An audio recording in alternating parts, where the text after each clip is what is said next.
So if we want to progress our touchpad and move on to different things like we talked about in one of our other newsletters, we talked about generalization, which means the dog will generalize the different items that we might be using as long as he has some sense of familiarity within the environment or within your interaction, okay?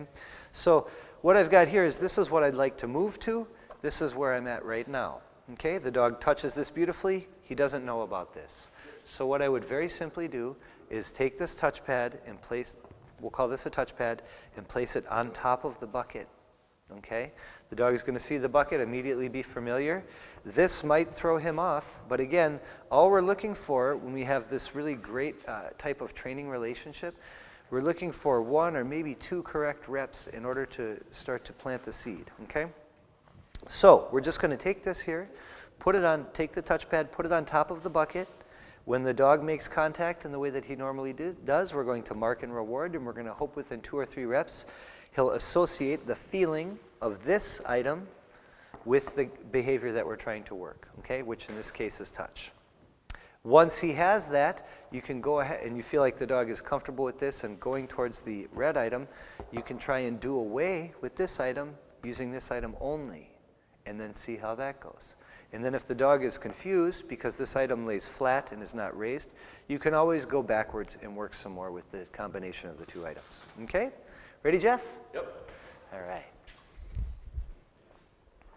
you want me to start with just this and then put this, just to show that so that we can see? You could definitely do that, yeah. So but normally I would put this down to make sure that he's doing it before I introduce this. Absolutely. Touch. Yes. Good. So basically what Jeff just said is, how about we set ourselves up for success? Touch. Yes. Good. Now he slips the little thing in there? Yes. Good. So you can see the dog. Yes. There he just noticed that this is a little bit different. Good. But you can see he's the behavior, the game, as we like to call it, is so ingrained in the dog at this point after 3 weeks of working. Yes. Oops, sorry, Jeff got a little hiccup there. Yes. There he is, look at, good. Touch. Yes. Good, so you can see, again, it's just ingrained in the dog to where what he's standing on is almost irrelevant. Yes.